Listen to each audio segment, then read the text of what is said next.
Welcome to Learning English, a daily 30-minute program from the Voice of America. I'm Jonathan Evans. And I'm Ashley Thompson. This program is aimed at English learners, so we speak a little slower and we use words and phrases especially written for people learning English. Today on the program, you will hear from Brian Lynn and Ann Ball. Later, Kelly Jean Kelly will present America's Presidents. But first, at sundown in Nigeria, children are playing a game called Igala. The children play near their home. As they play, their mother looks sad. Their two older brothers, Abuna and Dunama, are missing. They were arrested in 2013 by Nigerian soldiers. The woman asked to be called Bintu because she fears being harmed by Nigerian security agents. She told VOA, "One night, soldiers came around 3 a.m., hitting our door and asking, 'Where are the boys? Where are the boys? Bring out your sons.'" Bintu says soldiers had gone throughout the neighborhood that night, arresting teenage boys. She and the other mothers whose sons were taken followed the soldiers' vehicle. She said, "They took them to a place and they told the children to lie face down in the ground, and they were beating them." Abuna and Dunama were high school students when they were arrested. Bintu's story is not unusual. Amnesty International has documented thousands of cases of what it calls forced disappearances. That is the term it uses for people held in secret detention centers without facing charges or being put on trial. The Nigerian military has repeatedly denied cases of forced disappearance. It began trials last year of more than 2,300 suspected Boko Haram militants. But those trials have been kept in secret. Recently, Human Rights Watch raised concern about the fairness of the trials. Hamsatu Alamin, a local activist, decided to find a way to give a voice to the women who have been separated from their sons and husbands. She decided to create a kind of network or organization, one for wives and the other for mothers. More than 1,300 people are now active with Alamin's group. Most live in camps for people displaced within the country. Alamin's goal is to get Nigerian officials to tell these women where their loved ones are, so she has equipped them with tools to speak out. Last year, Alamin helped the women release a campaign video that was shared on social media. In the video, some of the women explain how their husbands or sons were arrested. Earlier this year, the women wrote an open letter to Nigerian President Muhammadu Buhari. They asked for him to help with the cases of 1,269 detained loved ones. But Justice Wakil Akali Ghana said the detainees may not be as innocent as the women say they are. He told VOA, "People will always say that they're innocent, that their rights are being abused. When you go through it, you'll see. They have reasons to be brought here." The judge works at the High Court in Maiduguri, where hundreds of Boko Haram-related cases have been tried. One day, something surprising happened at one of the largest camps in the Maiduguri area. A young man in his early 20s walked up to a woman sitting in the entrance to a shelter. As soon as she saw him, she recognized he was her son. The man told her that he had been released from a nearby military camp. Years ago, he and his father were arrested because Nigerian officials thought they were Boko Haram members. The young man said he was released, but his father is still in detention. The woman, who wants to be called Bintu, still has important documents belonging to her sons Abuna and Dunama. There are birth records, old homework and report cards from school, and health records. A few years ago, someone told her that her boys were dead. But with these documents, she will keep them alive, waiting for the government to tell her where they are.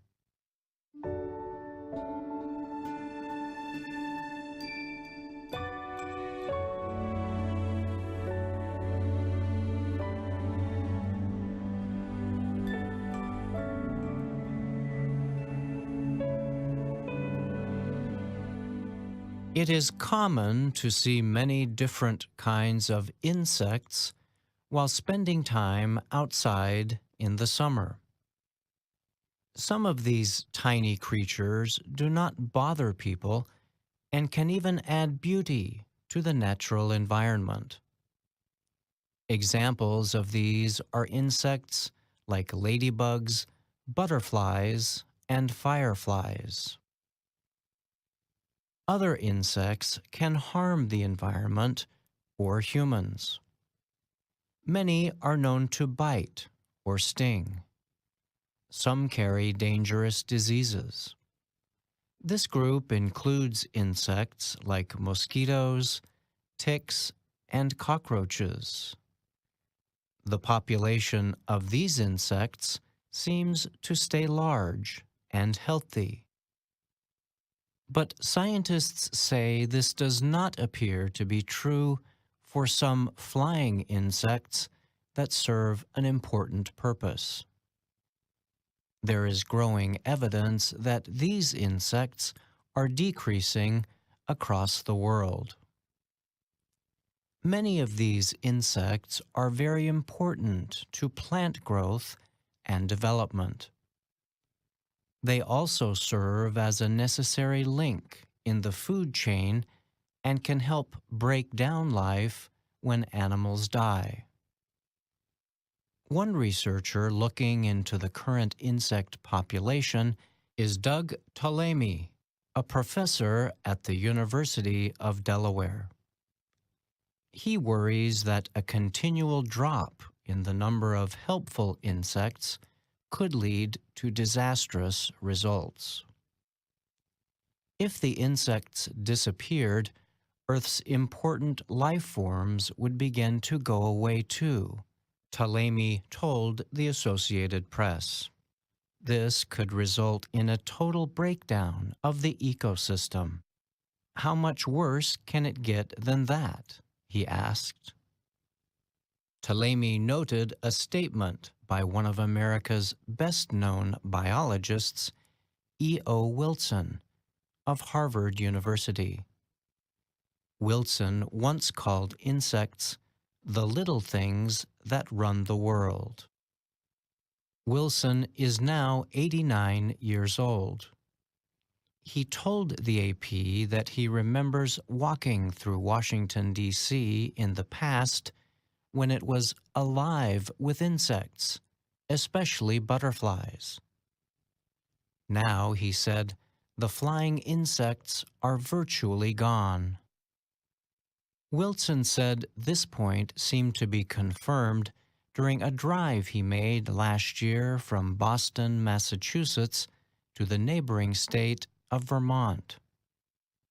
He was surprised that during his trip, he counted only one insect that had hit the car's front window. Several other scientists have carried out similar tests by checking how many insects hit their cars while traveling. An insect researcher from the University of Florida, Philip Kohler, reported that far fewer insects hit his vehicle today than in the past. While researchers admit this method is not scientific, they say it can still help them understand the changing insect population. Scientists say there are likely many reasons for the drop in flying insects. Most are related to the destruction of insect habitat caused by things like insecticides, other animals, pollution, and climate change. There have not been many studies done on the insect populations covering large areas. However, some international research suggests a downward turn. In 2006, a group of studies estimated there had been a 14% drop in ladybugs in the United States and Canada from 1987 to 2006. In Costa Rica, researchers have been studying the flying insect population at the La Selva Biological Station since 1991. One of the researchers is Lee Dyer from the University of Nevada at Reno. He told the AP his team has repeatedly examined a big trap that would have been covered with insects decades ago. Now they find no insects in the trap. In Germany, a 2017 study found an 82% drop in the number of flying insects captured in 63 traps across the country compared to levels recorded in 1990. This is the main insect population study carried out so far. Researchers say it is difficult making similar comparisons in other areas. That is because similar insect counts were not done decades ago.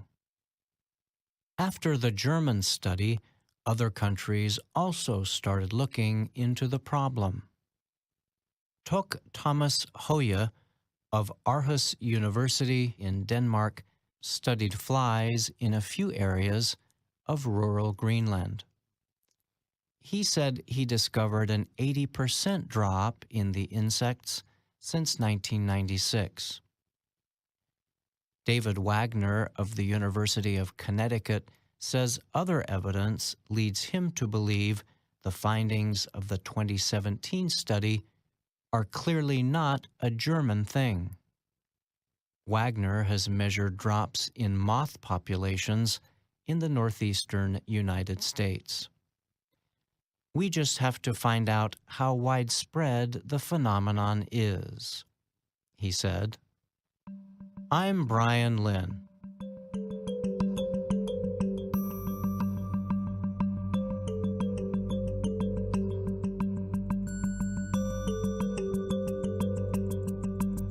Two small Japanese robots landed on a distant asteroid last weekend. The robots took small jumps, making it the first time that any device from our planet has moved on the surface of an asteroid. The two machines, called rovers, landed on the asteroid Ryugu on September 21st. The Japanese Space Exploration Agency says they were lowered to the surface by an unmanned spacecraft called the Hayabusa 2. Asteroids are small rocky objects orbiting around the Sun. They sometimes have been described as minor planets. The Japanese spacecraft first arrived at Ryugu last June.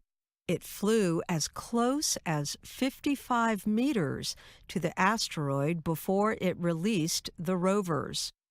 Hayabusa 2 then rose back up to a waiting position about 20 kilometers above the surface. The next day, Japan's space agency, known as JAXA, released some pictures the rovers had sent back from the landing area. One shows the dark stone of Ryugu with a bright line of sunlight lighting up the asteroid's surface. "I cannot find words to express how happy I am," said JAXA project manager Yuichi Tsuda in a statement after the robots arrived. The rovers are named Minerva II, 1A and 1B. They are about the size of a can used to hold cookies. Their movements are powered by solar energy from the sun. The low gravity levels on the asteroid make rolling difficult, so the rovers move by taking jumps up to 15 meters at a time. They will continue moving across the surface, taking pictures and collecting information about temperature. The Japanese Space Agency says they will keep jumping as long as their solar equipment and power last. A large rover and lander will be released onto the surface from Hayabusa 2 in the coming months. You may be wondering, why send a spacecraft millions of kilometers away to land on an ancient piece of rock traveling through space? Scientists believe that asteroids may provide information about the earliest days of our solar system, dating back some 4 billion years. Ryugu orbits the Sun between Earth and Mars and is a C-type asteroid, the most common type of asteroid in our solar system. Scientists believe some asteroids may contain organic matter and water. Ryugu may give researchers a window to see all the way back to the beginning of life itself. JAXA hopes to find out just what Ryugu is made up of by collecting materials from the asteroid's surface and bringing them home to be studied. Hayabusa 2 is set to try 3 brief landings on Ryugu to collect rock samples. The first attempt is expected to be in October. Later this week, the spacecraft is set to release another lander onto the asteroid. The device is a project of the German and French space agencies known as MASCOT. It will be carrying 4 observation devices. The spacecraft will release a larger rover called Minerva II in 2019. Hayabusa 2 will stay at Ryugu until late next year. Then it will fly back to Earth with the asteroid samples. JAXA expects the spacecraft to return home by 2020. Scientists will study the samples to understand more about how planets were formed around the Sun in the early days of our solar system. In time, these samples will be compared to ones the American Space Agency, NASA, hopes to get from the asteroid Bennu. NASA's spacecraft was launched 2 years ago. It is expected to reach Bennu in early December. NASA's spacecraft will then take samples from the asteroid in 2020, and 3 years later, they will return to Earth for scientists to study. I'm Ann Ball.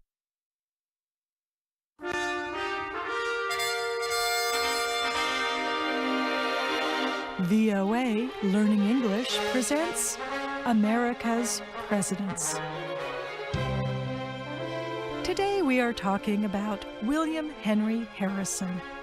Although he was elected in 1840, many Americans still remember his catchy campaign slogan, Tippecanoe and Tyler too. For Tippecanoe and Tyler too, for Tippecanoe and Tyler too. Tyler referred to John Tyler, Harrison's partner on the ticket. In other words, Harrison was the candidate for president and Tyler was the candidate for vice president. That seems straightforward enough, but Tippecanoe? That was Harrison's nickname. It came from a battle he had fought nearly 30 years before the presidential campaign. At that time, Harrison led troops against an alliance of Native American tribes. The alliance was fighting white American settlers who were taking Native people's territory. Harrison and his men wanted to prevent the alliance from getting the supplies and warriors it needed to fight a long war. They planned to attack an important Native American base in what is today the state of Indiana. But Native American warriors attacked first. They struck at dawn, when Harrison's men were still sleeping in a camp near the river Tippecanoe. The battle was confused and bloody. Many fighters on both sides died. It was not really clear who won, but Harrison declared victory. His presidential campaign reminded voters about the battle. The nickname Tippecanoe suggested Harrison was a simple yet tough Westerner who would fight for white Americans. But that image of Harrison was not entirely true.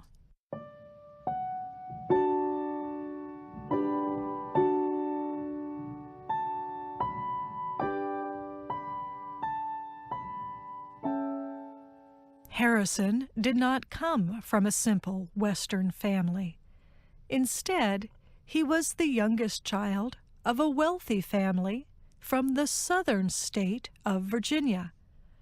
The Harrisons were active in the politics of the young nation. His father signed the Declaration of Independence and became the governor of Virginia. Young William Harrison received a good education, but he did not want to become a doctor or lawyer. He joined the military instead. Harrison succeeded quickly as an Army officer. He earned a reputation as an able leader in fights against Native Americans. Harrison became the governor of what was known as Indiana Territory. In that job, he persuaded Native Americans to enter into treaties that sold their land to the U.S. government, often for very little money. Harrison's insistence on securing land for white settlers was one reason Native American tribes formed an alliance against the United States. A member of the Shawnee tribe, Tecumseh, was one of their most prominent leaders. It was Tecumseh's men who fought against Harrison in the Battle of Tippecanoe. Tecumseh's men clashed again with Harrison during the War of 1812 at a battle in Ontario, Canada, near the River Thames. In that battle, both the British and Native Americans were clearly defeated. Tecumseh was killed. After that, the Native American alliance fell apart, and Harrison became famous again.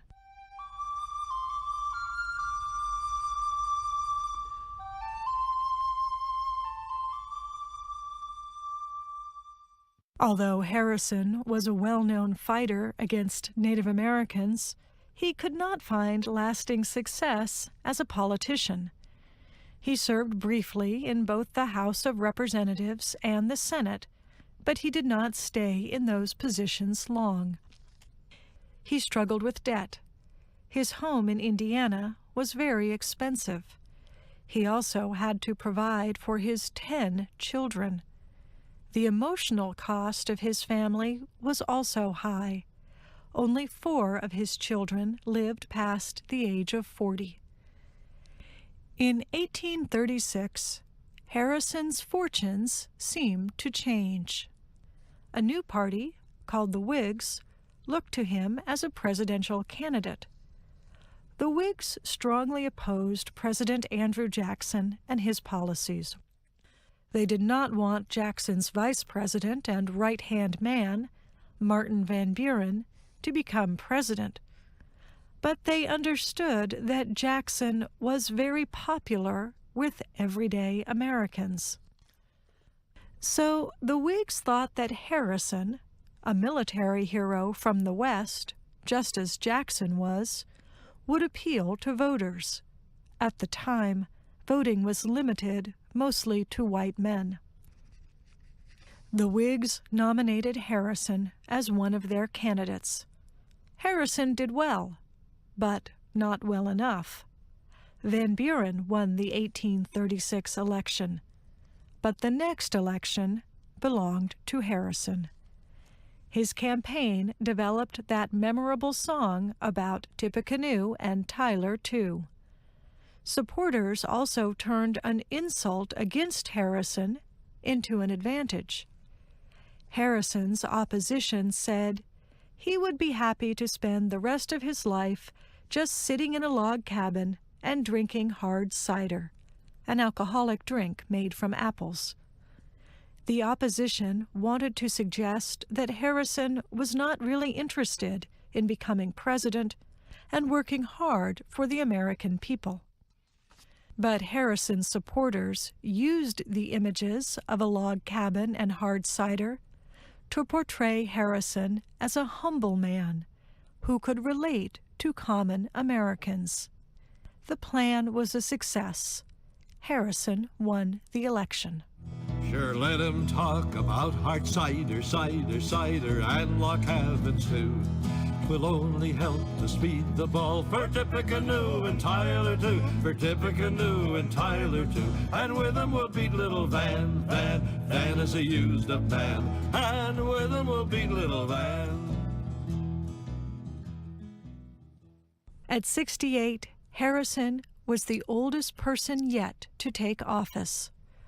On his inauguration day, he reportedly wanted to show that he was strong enough to serve as president by delivering a very long speech without wearing a coat or hat.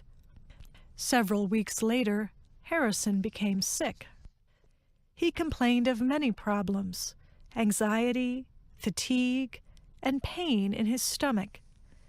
His health grew worse and worse. 1 month after he was sworn in, Harrison died. It was the first time in the country's history that a president had died in office. The event raised many questions about who would become president.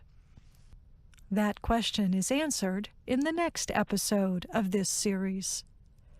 For future generations, it also raised a question about what Harrison died of. The traditional story is that his long inaugural speech led to a fatal pneumonia. But researchers in 2014 proposed a different reason.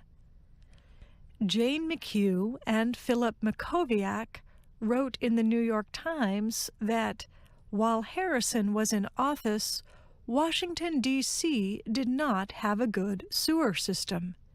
Human waste simply flowed onto public grounds a short distance from the White House. The researchers conclude that Harrison probably died from problems related to drinking dirty water in the president's house.